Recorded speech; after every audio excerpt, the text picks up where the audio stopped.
আল্লাহ রাসূলের একজন সাহাবী ছিলেন, তার নাম হলো সুহাইল রাদিয়াল্লাহু তাআলা আনহু।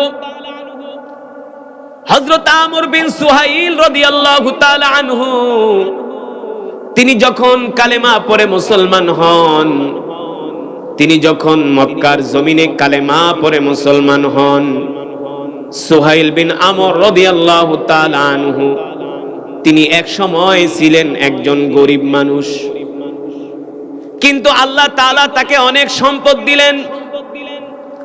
আল্লাহ তাআলা কালের পরিক্রমায় সুহাইল বিন আমর রাদিয়াল্লাহু তাআলা আনহুকে আল্লাহ তাআলা এত সম্পদ দিলেন যে সম্পদ দেখে মক্কার কাফেররা পর্যন্ত ঈর্ষা করত, হিংসা করত, যে সুহাইলের কত সম্পদ, আর আমাদের সুহাইলের মতো এত সম্পদ নাই।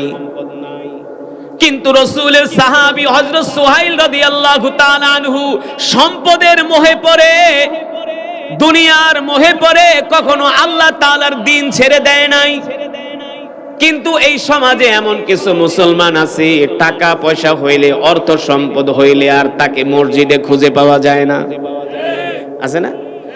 টাকা পয়সা হইলে তাকে আর মসজিদে পাওয়া যায় না, অর্থ সম্পদের মালিক হলে তাকে আর মসজিদে খুঁজে পাওয়া যায় না। ও মুসলমান যুবক, রাসূলের সাহাবীরা কেমন ছিলেন? তারা দুনিয়াতে বসবাস করেছে, ঘর সংসার করেছে, কিন্তু তারা দুনিয়ার প্রেমে পাগল হয় নাই, সম্পদের জন্য পাগল হয় নাই, ক্ষমতার জন্য পাগল হয় নাই। তারা পাগল হয়েছে একমাত্র আল্লাহ তাআলার জন্য। ঠিক কিনা বলেন? সুহাইল রাদিয়াল্লাহু তাআলা আনহুর এত সম্পদ, মক্কার কাফেররা অবাক হয়ে যেত যে সুহাইলের এত সম্পদ, আর তার মতো আমাদের এত সম্পদ নাই। এই সম্পদ দেখে মক্কার কাফেররা তার সাথে শত্রুতা শুরু করে দিল।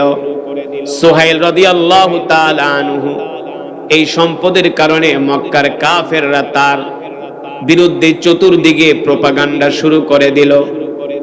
এক পর্যায়ে আল্লাহর নবী, বিশ্ব নবী রাহমাতুল লিল আলামিন মক্কা থেকে হিজরত করে যখন মদিনায় চলে গেলেন, সাহাবী সুহাইল বিন আমর রাদিয়াল্লাহু তাআলা আনহু তিনিও সিদ্ধান্ত নিলেন তিনি আর মক্কায় থাকবেন না, তিনিও মদিনায় চলে যাবেন। কিন্তু মক্কায় তো তার বিশাল সম্পত্তি, মক্কায় তো তার বিশাল অট্টালিকা, মক্কায় তো তার এত সম্পদের পাহাড়। মক্কার কাফেররা মনে করেছিল মক্কা থেকে সবাই যদি মদিনায় চলে যায়, সুহাইল মক্কা থেকে মদিনায় যাবে না, কারণ এখানে হলো তার সম্পদ, তার অট্টালিকা। কারণ মানুষ দুনিয়াতে সব ছাড়তে চায়, সম্পদ ছাড়তে চায় না। চায় এক কাটা, 1 ফিট জায়গার লেগে জীবন দিয়া দেয়, কথা কেনা? আমার বাপ দাদার সম্পত্তি, জীবন যাইব মাগার, জমি ছাড়ুম না। হ্যাঁ, মামলা 1 টাকা 100টা দে, 2500 টাকা প্রতিদিন 6 বার নারায়ণগঞ্জ কোর্টে হাজিরা দিতে রাজি আছি, তারপরে জমি ছাড়া যাইব না। কথা বলেন? মানুষ সম্পদের মায়া ছাড়তে চায় না, অর্থের মায়া ছাড়তে চায় না। কিছু মানুষ এমনও বলে সন্তান মরে গেলে সন্তানের শোক ভোলা যায়, মাগার অর্থের শোক ভোলা যায় না। কিন্তু আল্লাহ রাসূলের এই সাহাবী সুহাইল রাদিয়াল্লাহু তাআলা আনহু, ও যুবক, কেমন ছিল রাসূলের সাহাবীরা? তাদের কাছে সম্পদের কোনো দাম ছিল না, তাদের কাছে সম্পদের কোনো মূল্য ছিল না, কিন্তু তাদের কাছে মূল্য ছিল আল্লাহর দ্বীন। আল্লাহর দ্বীনের জন্য তারা জীবন দিয়া দিছে। ঠিক কিনা বলেন? আল্লাহর দ্বীনের জন্য তারা সব ত্যাগ করেছে, সব কোরবানি করেছে, কিন্তু আল্লাহর দ্বীন রাসূলের সাহাবীরা ছাড়ে নাই। আর বর্তমানে পৃথিবীতে 250 কোটি মুসলমান আছে, আমরা 250 কোটি মুসলমান আল্লাহর দ্বীনের চেয়ে, ক্ষমতার, আল্লাহর দ্বীনের চেয়ে সম্পদের মূল্য আমাদের কাছে বেশি, ক্ষমতার মূল্য আমাদের কাছে বেশি। ক্ষমতার মূল্য আর সম্পদের মূল্য আমাদের কাছে বেশি। আল্লাহর দ্বীনের কোনো মূল্য নাই। আল্লাহর কসম করে বলি, 250 কোটি মুসলমানের কাছে যদি আল্লাহর দ্বীনের মূল্য থাকতো, তাহলে সারা পৃথিবীতে কোরআনের রাজ কায়েম হয়ে যেত, কোরআনের আইন পাশ হয়ে যেত। মুসলমান মনে করে খাও দাও ফুর্তি করো, দুনিয়াটা মস্ত বড়, দুনিয়াতে যে কয়দিন আছি আরামে এসে খায়া যাই, ভোগ কইরা যাই।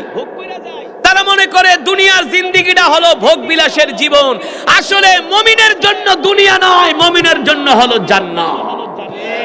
মুমিনের জন্য কি? জান্নাত। সুবহানাল্লাহ বলেন। এই দুনিয়া থেকে আসলে শান্তি আছে নাকি? রোগ শোক বিপদ আপদ, না, একটার পরে একটা রোগ, একটার পরে একটা বিপদ, একটার পরে একটা মামলা। শান্তি আছে? ডায়াবেটিস, প্রেসার, কিডনির সমস্যা, হার্টের সমস্যা, লিভারের সমস্যা, মাথা ব্যথা, গ্যাস্ট্রিক, অম্বল, শান্তি আছে? শান্তি নাই। মানুষ চিন্তা করে না। আসলে দুনিয়া শান্তির জায়গা না, দুনিয়া হলো একটা অশান্তির জায়গা। একমাত্র শান্তির জায়গা হলো কোথায়? জোরে বলেন কোথায়? জান্নাত। এগুলো বুঝার বিষয়, চিন্তা করার বিষয়। কোনদিন তো চিন্তা করেন নাই, মনে করছেন খুব শান্তিতে আছি। কিসের শান্তি? এই দুনিয়াতে আপনি চাইলেও বেশি খাইতে পারবেন না, ডাক্তারকে খাইলে ডায়াবেটিস হয়ে যাবে। গরু খাইতে পারবেন না, ডায়াবেটিস। মিষ্টি খাইতে পারবেন না, ডায়াবেটিস। ফল বেশি খাইতে পারবেন না, ডায়াবেটিস। আবার কম খাইলেও প্রেসার লো, বেশি খাইলে প্রেসার হাই। তো যাইবেনটা কই? শান্তি নাই। বেশি খাইলে প্রস্রাব, বাথরুম, কত সমস্যা, কথা কর। কিন্তু জান্নাতে বাথরুমও নাই, প্রস্রাবও নাই, হজমের কোনো সমস্যা নেই।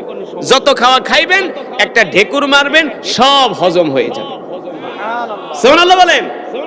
মুসলমান, আপনাদেরকে বুঝানোর উদ্দেশ্য হলো আমরা দুনিয়াকে প্রাধান্য দেই, আল্লাহর দ্বীনকে প্রাধান্য দেই না। কিন্তু রাসূলের সাহাবীরা কেমন ছিলেন? তারা আল্লাহর দ্বীনের জন্য দুনিয়াকে তারা লাথি মেরেছেন, দুনিয়াকে তারা ছেড়ে দিয়েছেন। দুনিয়ার মোহে সাহাবীরা পাগল ছিলেন না। এই কারণেই আল্লাহ রাব্বুল আলামিন সাহাবীদের উপরে খুশি হয়েছেন, ঠিক কিনা বলেন? রাদিয়াল্লাহু তাআলা আনহুম ওয়া রাদওয়ান। যাদের উপরে আল্লাহ তাআলা খুশি এবং আল্লাহ তাআলার উপরেও তারা খুশি, ঠিক কিনা বলেন? সুহাইল রাদিয়াল্লাহু তাআলা আনহু, আল্লাহ রাসূল যখন মক্কা থেকে হিজরত করে মদিনায় চলে গেলেন, সুহাইল রাদিয়াল্লাহু তাআলা আনহু চিন্তা করলেন, আল্লাহর নবী এখন আর মদিনায় নাই, সুতরাং আমিও আর, আল্লাহ রাসূল এখন আর মক্কায় নাই, আমিও আর মক্কায় থাকবো না, আমিও মদিনায় চলে যাব। এবার সুহাইল রাদিয়াল্লাহু তাআলা আনহু মদিনায় যাবার সিদ্ধান্ত নিলেন। মদিনায় যাওয়ার সিদ্ধান্ত যখন নিলেন, মক্কার কাফেররা জেনে গেল সাহাবী সুহাইল রাদিয়াল্লাহু তাআলা আনহু মক্কা থেকে হিজরত করে মদিনায় চলে যাবেন। মক্কা থেকে হিজরত করে মদিনায় চলে যাবেন। এই বিষয়টা জানার পরে মক্কার কাফেররা সুহাইল বিন রাদিয়াল্লাহু তাআলা আনহুর বাড়িতে আসলেন। আর বাড়িতে আসার পরে মক্কার কাফেররা বলল, সুহাইল, তুমি যখন মক্কায় এসেছিলা তখন তোমার কোনো সম্পদ ছিল না, কিন্তু মক্কায় আসার পরে তুমি বিশাল সম্পদের মালিক হয়েছো। এখন তুমি মক্কা থেকে সম্পদ নিয়ে মদিনায় চলে যাইবা, এটা আমরা তোমাকে যেতে দিব না। যদি তুমি মক্কা থেকে মদিনায় চলে যাও, তাহলে তোমার সব সম্পদ আমাদেরকে দিয়ে যেতে হবে। সব সম্পদ কি বলছি বুঝছেন? মক্কার কাফেররা বলতেছে, তুমি মক্কায় আসার পরে বিশাল সম্পদের মালিক হইছো, এখন তুমি সম্পদ নিয়ে মদিনায় চলে যাইবা, এটা হবে না, আমরা তোমাকে যেতে দিব না, তোমাকে আটকায় রাখবো, তোমাকে আটকিয়ে রাখবো, যেতে দিব না। রাসূলের সাহাবী সুহাইল রাদিয়াল্লাহু তাআলা আনহু বলেন, তাহলে কোন শর্তে বলো তোমরা আমাকে মদিনায় যেতে দিবে? আমার দ্বীন নিয়ে, কি নিয়ে? আমার দ্বীন নিয়ে তোমরা আমাকে কোন শর্তে মদিনায় যেতে দিবে? মক্কার কাফেররা বলল, তোমার যত সম্পদ আছে এই সম্পদগুলো যদি আমাদেরকে দিয়ে দাও, তাহলে আমরা তোমাকে মদিনায় নিরাপদে যেতে দিব। সুহাইল রাদিয়াল্লাহু তাআলা আনহু বলে, শোনো, যদি তোমরা আমাকে আমার দ্বীন নিয়ে নিরাপদে আমাকে মদিনায় যেতে দাও, তাহলে আমি আমার সব সম্পদ তোমাদেরকে দিয়া দিলাম। আল্লাহর কসম করে বলি, সুহাইলের কাছে দুনিয়ার সম্পদের কোনো দাম নাই। দুনিয়ার সম্পদের কাছে আমার কোনো দাম নাই। আমি দুনিয়ার সম্পদ চাই না, দুনিয়ার সম্পদ আমার কাছে কোনো দাম নাই, এক পায়েরও দাম নাই। তোমরা আমাকে আমার দিন নিয়ে মদিনায় যেতে দাও। মক্কার কাফেররা বলল, ঠিক আছে, তুমি তোমার সব সম্পদ আমাদেরকে দিয়া তুমি মদিনায় চলে যাও, আমাদের কোনো আফসোস নাই। এবার সুহাইল রাদিয়াল্লাহু তাআলা আনহু তার ঘর বাড়ি, ব্যবসা বাণিজ্য, উটের খামার, ঘোড়ার খামার, ভেড়ার খামার, দুম্বার খামার, সব মক্কার কাফেরদেরকে দিয়ে সুহাইল রাদিয়াল্লাহু তাআলা আনহু এবার এক কাপড়ে মক্কা থেকে হিজরত করে মদিনায় চলে গেলেন। একটা পয়সাও সাথে করে মক্কার কাফেররা নিতে দেয় নাই। আমরা হইলে কি করতাম বলেন? আমরা হইলে কি করতাম? যে কোনো কৌশলে আমরা মক্কায় থেকে যেতাম, সম্পদ কিন্তু ছাড়তাম না, ঠিক কিনা বলেন? কেমন ছিলেন রাসূলের সাহাবীরা! সুহাইল রাদিয়াল্লাহু তাআলা আনহু আল্লাহর দ্বীনের প্রতি তার এত মায়া ছিল, দরদ ছিল, ভালোবাসা ছিল, আল্লাহ রাসূলের প্রতি তার এত মহব্বত ছিল, দুনিয়ার সব সম্পদের মায়া ত্যাগ করে এবার সুহাইল রাদিয়াল্লাহু তাআলা আনহু মক্কা থেকে হিজরত করে মদিনায় চলে গেলেন।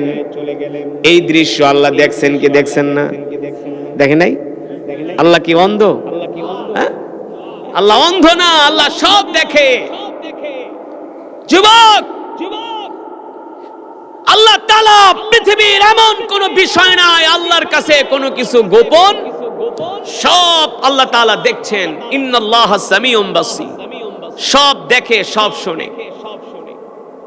সুহাইল রাদিয়াল্লাহু তাআলা আনহু আল্লাহর দ্বীনের জন্য যখন এই কোরবানি করলেন, স্যাক্রিফাইস করলেন,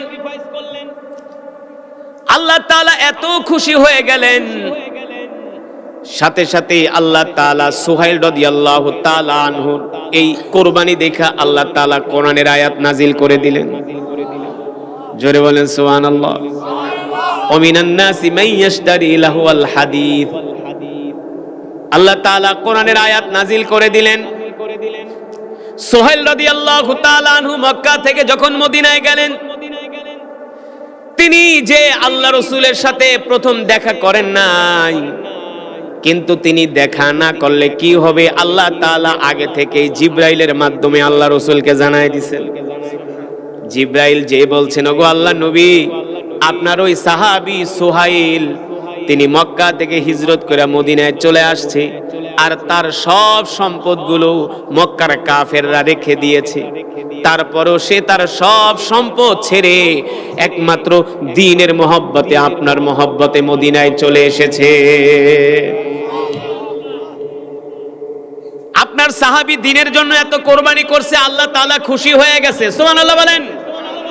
আল্লাহ তাআলা কোরআনুল কারীমের আয়াত নাজিল করে দিয়েছে, এই পৃথিবীতে এমন কে আছে যে আল্লাহ তাআলার জন্য তার সব সম্পদগুলো দান করে দেয়? সুবহানাল্লাহ বলেন। আল্লাহ তাআলার জন্য সব সম্পদ দান করে দেয়, তার বিনিময়ে জান্নাত ক্রয় করে নেয়। সুবহানাল্লাহ।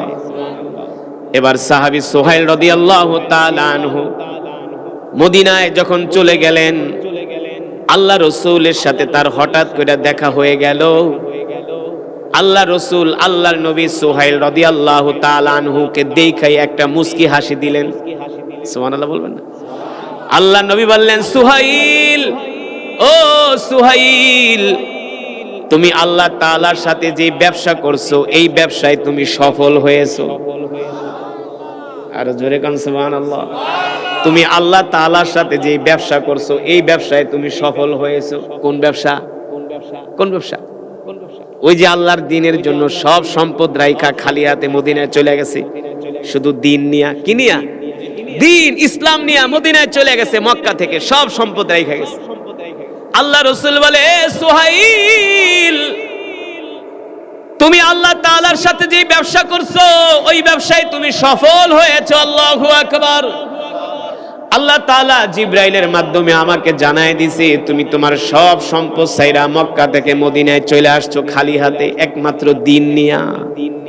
ও সুহাইল, তোমার উপরে আসমানের মালিক, জমিনের মালিক, আরশের মালিক আল্লাহ এতটা খুশি হয়েছেন, এতটা খুশি হয়েছেন, তোমার এই কোরবানি দেখা আল্লাহ তাআলা কোরআনুল কারীমের মধ্যে আয়াত নাজিল করে দিয়েছে। এই কারণে মুসলমান, দুনিয়ার সব ত্যাগ করা যাবে, আল্লাহর দিন ত্যাগ করা যাবে না, ঠিক কিনা বলেন? দুনিয়ার সব ছেড়ে দেওয়া যাবে, আল্লাহর হুকুম ছেড়ে দেওয়া যাবে না। যাবে? আল্লাহর হুকুম কখনো ছেড়ে দেওয়া যাবে না। আল্লাহ তাআলার হুকুম হলো 5 ওয়াক্ত নামাজ পড়া। কয় ওয়াক্ত? জোরে বলেন, কয় ওয়াক্ত? কিন্তু দুঃখের বিষয় হলো আমরা বাংলাদেশের ম্যাক্সিমাম মুসলমান 5 ওয়াক্ত নামাজ পড়ে না। নামাজ নাই, দিন নাই। এই যে নির্বাচন আসছে, খালি নেতার পিছনে ঘুরে। হ্যাঁ, 2500 থেকে সারা বাংলাদেশ থেকে নেতার পিছনে 100 দিন যাইতে রাজি আছে, কিন্তু আল্লাহ তাআলার কদমে সেজদা দিতে রাজি নাই। হ্যাঁ, রাগ করতেছেন? সত্য নাকি মিথ্যা? সঠিক নাকি বেঠিক? আমি গেছি সুনামগঞ্জ এক মাহফিলে, গোয়াইনঘাট। তো ওই এলাকার মানুষ কয়, হুজুর আমরা কয়দিন পরে ঢাকা যাব। কই কেন? কয় আমগো নেতায় ডাক দিছে, একবারে ইন্ডিয়া বর্ডারের কাছে। আমি কই তোমার নেতায় ডাক দিছে, সেই ঢাকা থেকে গোয়াইনঘাট কম হইল 400 কিলোমিটার। 400 কিলোমিটার দূর থেকে তুমি ঢাকায় যাইতে পারবা? নামাজ ঠিক মতো 5 ওয়াক্ত পড়ো? কয় হুজুর নামাজ তো পড়ি না। আমি কই নেতার ডাকে 400 কিলোমিটার 800 কিলোমিটার জার্নি করতে পারবা, আর আল্লাহর ডাকে 10 কদম আগায়া মসজিদে যায় নামাজ পড়তে পারবা না? হ্যাঁ, আযান শোনার পরে, হাইয়া আলাস সালাহ হাইয়া আলাল ফালাহ শোনার পরে তোমার ঈমান যদি তোমাকে মসজিদে আনতে না পারে, এই ঈমান তোমাকে আল্লাহর জান্নাতেও নিতে পারবে না। ঠিক পারবে? তুমি 10 কদম 20 কদম হাইটা মসজিদে যায় নামাজ পড়তে পারো না, আর দুনিয়ার ধান্দায় তুমি শত শত কিলোমিটার আসতে পারো, ঠিক কিনা? আর রাসূলের সাহাবীরা সব ছেড়ে দিয়েছে, অর্থ সম্পদ, টাকা পয়সা, বাড়ি গাড়ি, সন্তান সন্ততি, মাগার তারা দিন ছাড়ে না। কি ছাড়ে নাই? দিন ছাড়ে নাই। এই কারণে যুবক, যুগ জামানা পাল্টে দিতে চাইলে অনেকজন, একজনেই আনতে পারে জাতির জাগরণ, ঠিক কিনা? এখানে যারা আছেন এদের মধ্য থেকে 2 জনও যদি হেদায়াত হয়ে যায়, তাদের দ্বারা দিন কায়েম হয়ে যাবে, দিন কায়েম হয়ে যাবে। আল্লাহ রসুলের সাহাবীর সংখ্যা ছিলেন 1,26,000। কত হাজার? এদের মধ্যে 10,000ই ছিলেন কোরআনের হাফেজ। কয় হাজার? 10,000। এই যে আজকে এই মাদ্রাসা থেকে অনেক ছাত্ররা পাগড়ি নিয়েছে না, 8 জন কোরআনের হাফেজ। এটা আপনাদের এলাকার জন্য যে কত গর্বের বিষয়, কত গৌরবের বিষয়। আর আপনারা যে এই মাহফিলে উপস্থিত হয়েছেন, এটাও আপনাদের জন্য অনেক বড় সৌভাগ্য। এখানে 8 জন হাফেজ কোরআনে হাফেজ হয়েছে, 8 জন ছেলে কোরআনে হাফেজ হয়েছে। তাদের কি মর্যাদা জানেন? তাদের কত মর্যাদা! তারা হবে হাসরের ময়দানে সেলিব্রিটি। আল্লাহ তাআলা তাদের মাথায় একটা নূরের তাজ পরায় দিবেন, নূরের তাজ। সুবহানাল্লাহ বলেন। এই নূরের তাজে এমন আলো হবে, পুরা দুনিয়া আলোকিত হয়ে যাবে তাদের নূরের টুপির কারণে। তাদেরকে আল্লাহ তাআলা হাসরের ময়দানে প্রথম কাতারে জায়গা দিবেন, তারা সবার সামনের কাতারে থাকবে। ইকালু লিসাহিবিল কুরআন ইকরা ওয়ারতাকি ওয়ারাত্তিল কামা কুনতা তুরাত্তিলু ফিদ দুনিয়া ফাইন্না মানজিলাতাকা ইনদা আখির আয়াতিন তাকরাউহা। আল্লাহ তাআলা হাসরের ময়দানে হাফেজে কোরআনদেরকে ডাক দিয়া বলবে, হাফেজে কোরআন, যেভাবে দুনিয়াতে কোরআন পড়েছিলে এইভাবে কোরআন পড়তে থাকো। হাফেজে কোরআন এক আয়াত পড়বে এক তালা উঠবে, এক আয়াত পড়বে এক তালা উঠবে। যেখানে তার তেলাওয়াত শেষ হবে সেখানে তার মঞ্জুলে মকসুদ পৌঁছে যাবে, সেখানে তার স্থান হবে। যে কোরআনুল হাকিম আমি আপনাদের সামনে তেলাওয়াত করেছি, এই কোরআনের তেলাওয়াত যদি এত মজা হয়, আর কোরআনের আইন, কোরআনের রাত যদি কায়েম হয়ে যায়, তাহলে আল্লাহর জমিনটা জান্নাতের টুকরায় পরিণত হয়ে যাবে। বিশ্বাস করেন না? আমি বলি না, আল্লাহ তাআলা নিজে বলছেন, ওয়ালাউ আন্না আহলাল কুরা আমানু ওয়াত্তাকাউ লাফাতাহনা আলাইহিম বারাকাতিম মিনাস সামাই ওয়াল আরদ।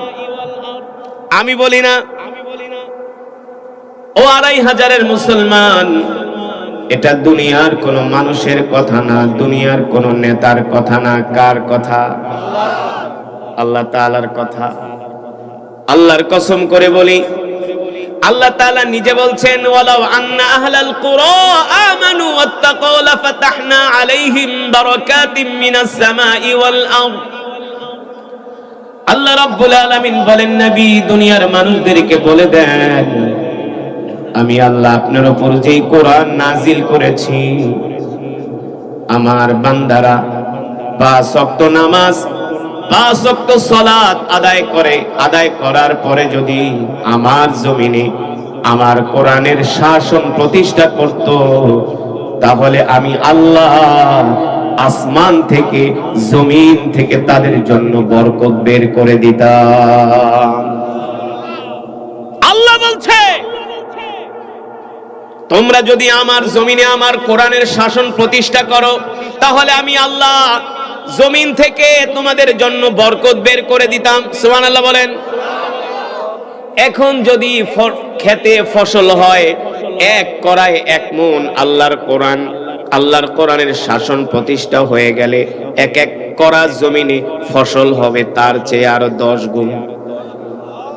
আমি বলছি, আল্লাহ বলছেন যে আমি আল্লাহ তোমাদের এমন বরকত দিব, বরকত যেখানে হাত দিবা সেখানেই শুধু বরকত হবে। ঠিক কিনা বলেন? কিন্তু আমরা মুসলমান, কোরআনের শাসন তো দূরের কথা, আজকে বাংলাদেশের মুসলমান ঠিক মতো নামাজই পড়ে না। চায়ের দোকানে বৈশা ৩ ঘন্টা বাংলা সিনেমা দেখে আর বিড়ি টানে, কিন্তু মসজিদে যাইয়া আল্লাহ তাআলাকে 10টা মিনিট সময় দিতে চায় না। এই বাংলাদেশে 20 কোটি মুসলমান আছে, সব হলো গরু খাওয়া মুসলমান। এই বাংলাদেশের মুসলমানগুলো নামাজ রোজায় মুসলমান কিছু সংখ্যক, কিন্তু রাজনীতির দিক থেকে সব হলো মুরতাদ। কোরআনের শাসন প্রতিষ্ঠা করতে চায় না। কথা কয় না? হ্যাঁ, কোরআনের আইন চায় না। অথচ আল্লাহ বলছেন, তোমরা যদি আমার কোরআনের আইন আল্লাহর জমিনে বাস্তবায়ন করো, আমি আল্লাহ আসমান থেকে জমিন থেকে তোমাদের জন্য বরকত ঢেলে দিব। বরকত ঢেলে দিব, বরকত। ও মুসলমান,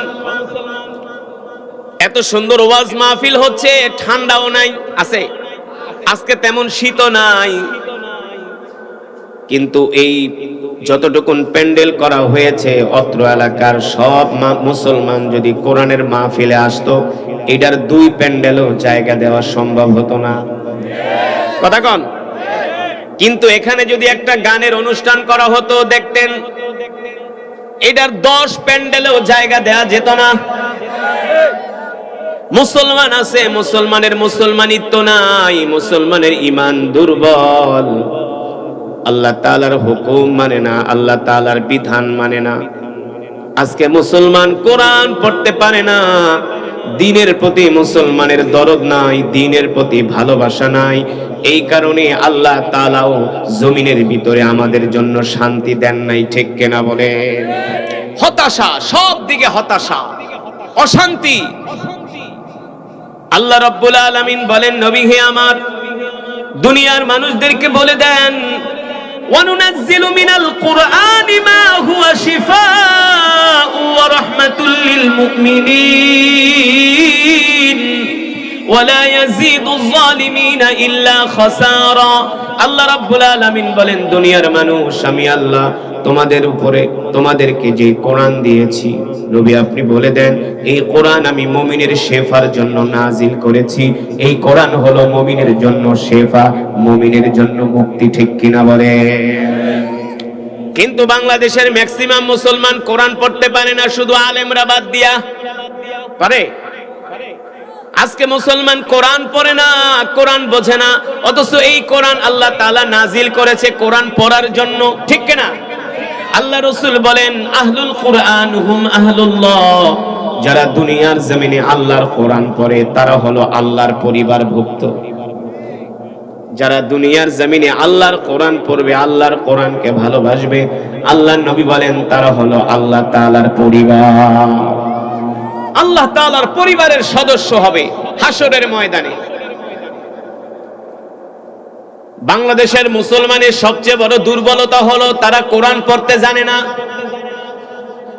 অথচ আজ পর্যন্ত পৃথিবীর যতগুলো দেশে গেলাম, প্রত্যেকটা মুসলমানের দেশে মুসলমানরা কোরআন পড়ে, আর কোরআন পড়ার কারণে আমাদের চেয়ে তারা উন্নত। এই গতকালকের আগের দিন আমি ইরান থেকে এসেছি। ইরানে আমার একটা প্রোগ্রাম ছিল, ইরানের রাষ্ট্রীয় প্রোগ্রাম। আমি বলছি যে আমি তো যাব কোরআনের মাহফিলে, কোরআনের দাওয়াত নিয়ে।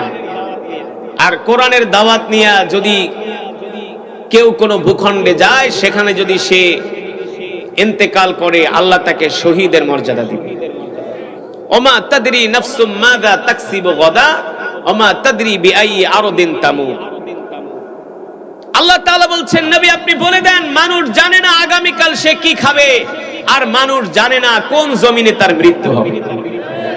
আপনার আমার মৃত্যু যদি লেখা থাকে সৌদি আরবে, পৃথিবীর কোন রাজা বাদশা আপনাকে আমাকে বাংলাদেশে মৃত্যু দিতে পারবে? ওমা তাদরি বিআই আরদিন তামুত। ঢাকার এয়ারপোর্টে গেলাম, ইমিগ্রেশন অফিসার বলে, হুজুর এই সময় তো ইরানে যাওয়া নিষেধ, হুজুর যাওয়ার দরকার নাই। আমি বলি, মিয়া আমার মৃত্যু যদি লেখা থাকে ইরানে মৃত্যু হবে, আর মৃত্যু লেখা থাকে যদি বাংলার জমিনে মৃত্যু হবে। এটাই ঈমান। এটাই কি ঈমান? তো আমি গেলাম অনেক উদ্বেগ উৎকণ্ঠার মধ্যে। ইমিগ্রেশন অফিসারকে, মিয়া আপনি ইরানে যায় ফিরে আইতে পারবেন কেন, এটার সন্দেহ আছে। এমন কথা যদি বলে তখন কি আর কলিজায় পানি থাকে যে ফিরে আসতে পারবেন কিনা? আগে যান না, তারপরে টের পাবেন। মিয়া কার উপর ভরসা? ওমাইয়া তাওয়াক্কাল আলাল্লাহি ফাহুয়া হাসবু। ঠিক কিনা বলেন? আল্লাহ তাআলা বলে, বান্দা তুমি যদি আমার উপর তাওয়াক্কুল করো, ভরসা করো, আমি আল্লাহ তোমার জন্য যথেষ্ট। সুবহানাল্লাহ বলেন। গেলাম, বিমানে উঠবো, এয়ারপোর্টের এসপি, ইমিগ্রেশনের যিনি দায়িত্ব, হেড অফ কন্ট্রোল, আয়েশা বলে, হুজুর আপনি যদি সাহস করেন আমি আপনাকে এন্ট্রি দিলাম, আপনি যান। আমি বলি, আপনি এন্ট্রি দেন, সিল মারেন, আমি যাব আল্লাহ ভরসা। গেলাম ইরানে, দুবাই থেকে ফ্লাইটে উঠলাম, ইরানের এয়ারপোর্ট নামার পরে, এয়ারপোর্ট থেকে আমার প্রোগ্রামের দূরত্ব তেহরান প্রায় 60 কিলোমিটার। পুরা রাস্তা দুই পাশ বরফ আর বরফ, পুরা রাস্তা দুই পাশ বরফ আর বরফ। ওই বরফ যদি বাংলাদেশে পড়তো, এক আলেমরা সারা কিছু 1-2% মুসলমান ছাড়া একজনও নামাজ পড়তো না, একজনও নামাজ পড়তো না। জি ঠান্ডা। এয়ারপোর্ট থেকে নেমে গাড়িতে উঠবো, 1 মিনিট আমার পুরো শরীর কাঠ হয়ে গেছে ঠান্ডায়, এত ঠান্ডা।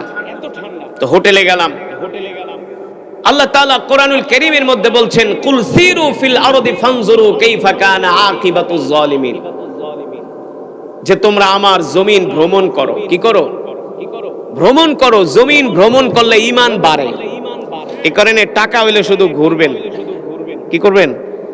ওই কক্সবাজারে যায় বিড়ি টানবেন না। পৃথিবীর আল্লাহর অনেক নিদর্শন আছে, ওগুলো দেখবেন, তাহলে ঈমান বাড়বে।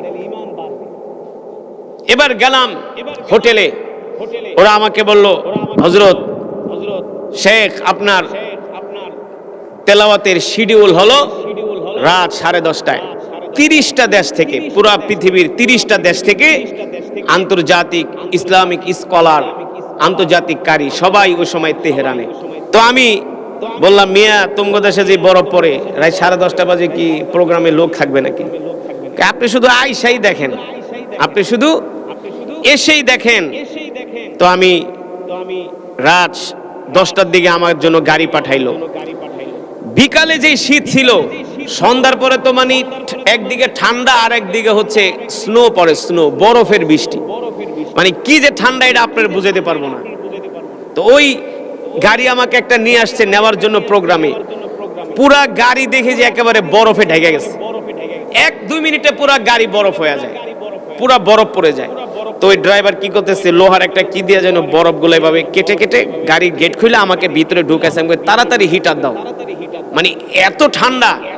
হিটার দিল, তো যাচ্ছি তেহরান থেকে সেই প্রোগ্রামের জায়গায়।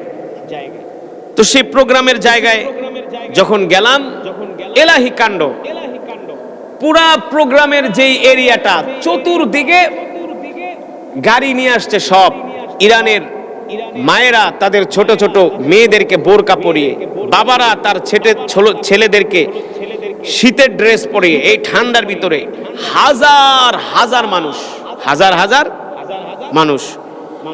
বিশ্বাস করবেন না, এই যে দেখেন এই বরফ, এই বরফ যদি বাংলাদেশে পড়তো একটা মসজিদে আইতো, আসতো কোন আসতো? এই বরফ যদি পড়তো বাংলাদেশে, এই বরফের ভিতরে আমি বলি কি বলো, বলে হ্যাঁ, যে দেখি হাজার হাজার পুরুষ, ছোট ছোট বাচ্চারা কোরআন শোনার জন্য তারা অধিক আগ্রহে অপেক্ষা করছে, অধিক আগ্রহে। আমি তেলাওয়াত করতেছিলাম, দেখছি অনেক ইরানিয়ানরা কোরআন শুনে তারা কান্না করতেছে, অনেক ইরানিয়ানরা বৃদ্ধরা কোরআন শুনে কান্না করছে। তো সেখান থেকে আরেকটা প্রোগ্রামে নিয়ে গেল ইস্পাহান, তেহরান থেকে প্রায় 150 কিলোমিটার দূরে ইস্পাহান আরেক জায়গায় নিয়ে গেল। সেখানে যে দেখি আরেক এলাহি কাণ্ড, এশারের সময় প্রোগ্রাম, পুরা রাস্তা বরফে ঢেকে গেছে। আমি বলি, এই শীতের ভিতরে, এই বরফের ভিতরে তোমাদের দেশের মানুষ কি আসবে? বলে, খালি দেখো না। এশারের আজান দিতে দিদি হাজার হাজার ইরানিয়ানরা ওই বড় বড় জুতা পরে, শীতের পোশাক পরে তারা এশারের নামাজে এসে শামিল হয়ে তারা জামাতের সাথে নামাজ আদায় করছে। মুসলমান আল্লাহর বান্দারা, এই কথাগুলো আপনাদেরকে কেন বললাম? আল্লাহ রাব্বুল আলামিন বিশ্ব নবীর উপরে যে কোরআন নাজিল করেছেন, এই কোরআন শুধু আল্লাহ তাআলা ঘরে রেখে দেওয়ার জন্য নাজিল করেন নাই, এই কোরআন আল্লাহ তাআলা নাজিল করেছেন তেলাওয়াত করার জন্য। ঠিক কিনা বলেন? আউযু বিল্লাহি মিনাশ শাইতানির রাজীম।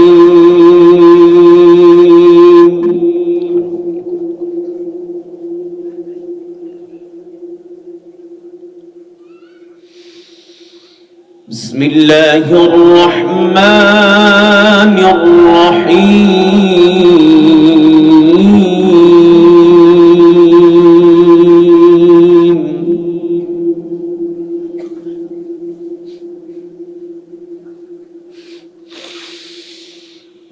মান জাআ বিল হাসানাতি ফালাহু عشر أمثالها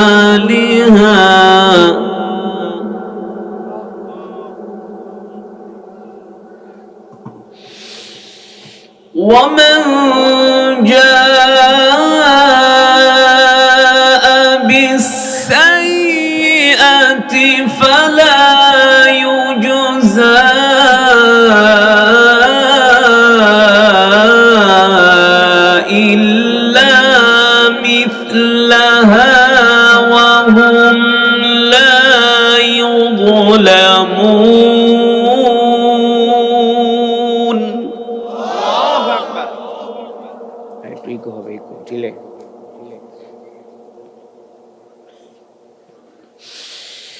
قل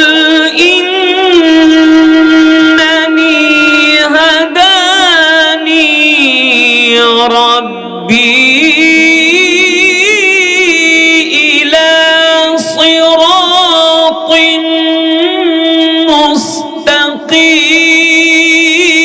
مستقيم. الله أكبر.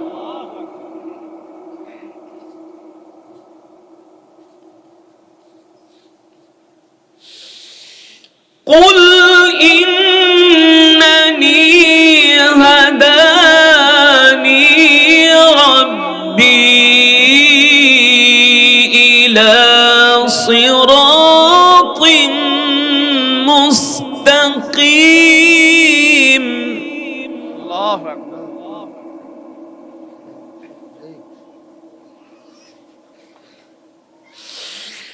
قل إن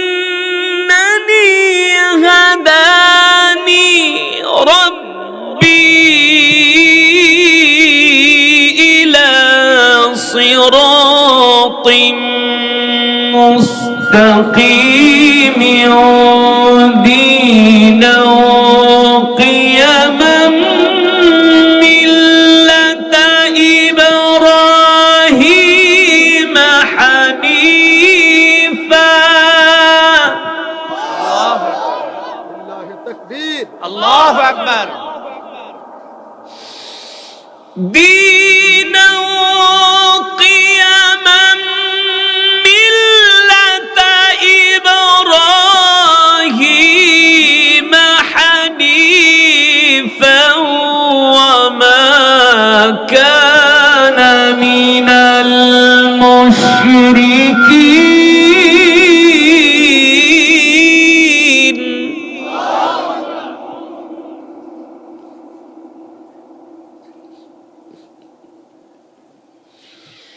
دينا قيما ملة إبراهيم حنيفا.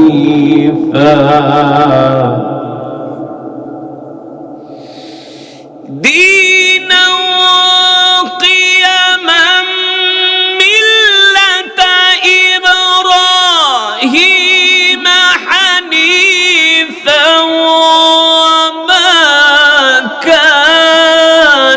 من المشركين.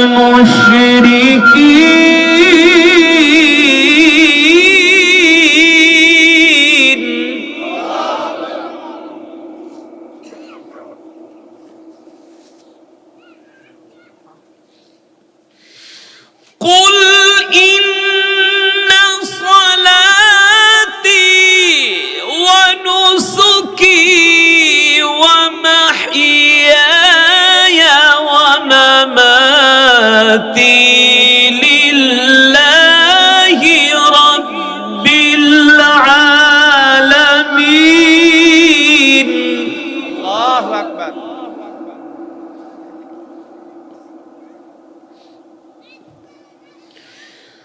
قل إن صلاتي ونسكي ومحياي ومماتي لله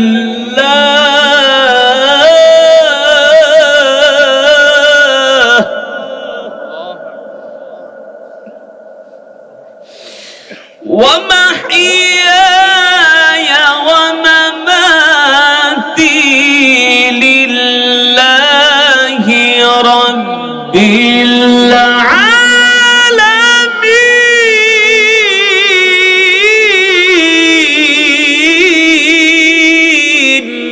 الله أكبر. الله تكبير، الله أكبر. الله تكبير. الله أكبر. قل إن صلاتي ونسكي ومحياي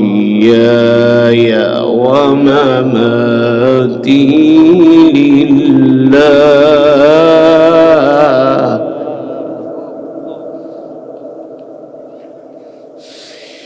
قل إن صلاتي ونسكي ومحياي ومماتي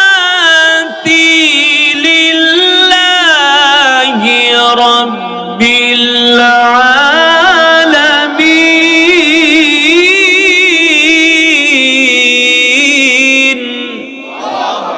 لله تكبير، الله أكبر. لله تكبير. الله أكبر. لا شريك له لا شريك له لا شريك له وبذلك أمرت وأنا أول المسلمين.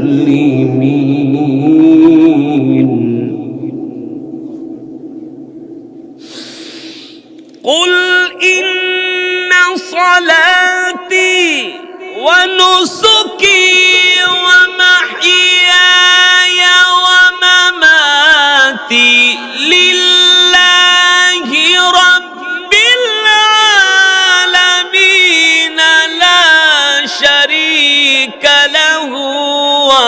وبذلك أمرت وأنا أول المسلمين لله تكبير الله أكبر لله تكبير الله أكبر আল কোরআনের আলো ঘরে ঘরে জালো لله تكبير الله أكبر لا شريك له لا شريك له وبذلك أمرت وأنا أول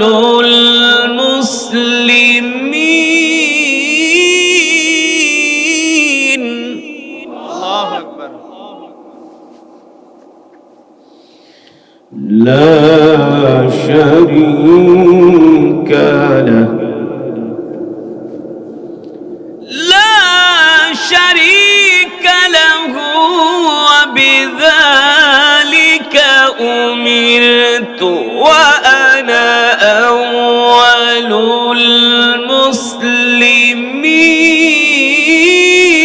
المسلمين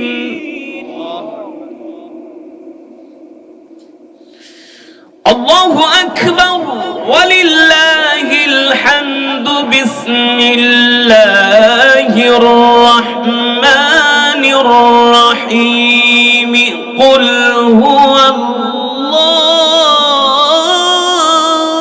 الله الله أكبر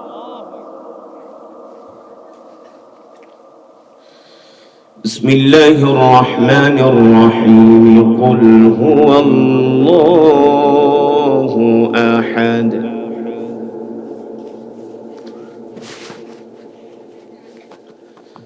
الله الصمد لم يلد ولم يولد لم يلد ولم يولد ولم يكن له كفوا أحد بسم الله الرحمن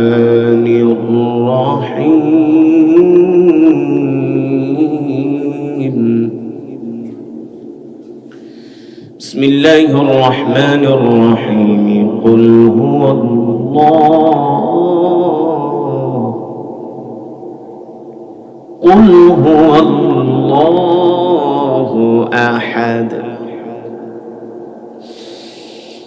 الله الصمد لم يلد ولم يولد ولم يكن له كفوا أحد بسم الله الرحمن الرحيم قل هو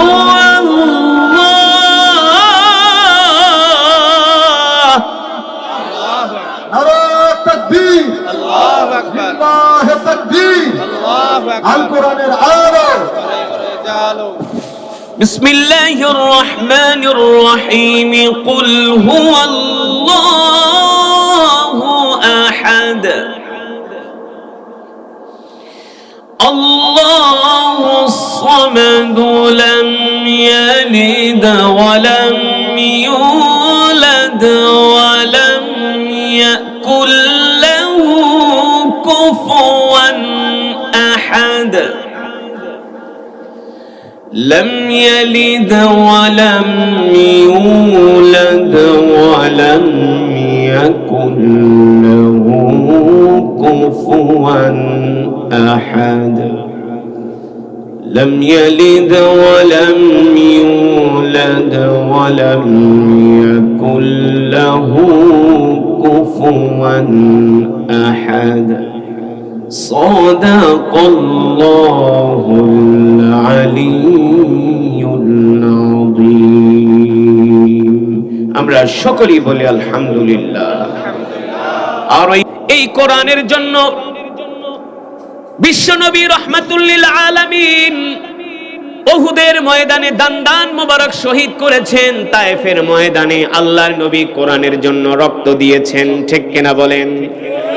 শুধু আল্লাহর নবী কোরআনের জন্য রক্ত দেন নাই, আল্লাহর নবীর সাহাবীরা পর্যন্ত কোরআনের জন্য জীবন দিয়েছে।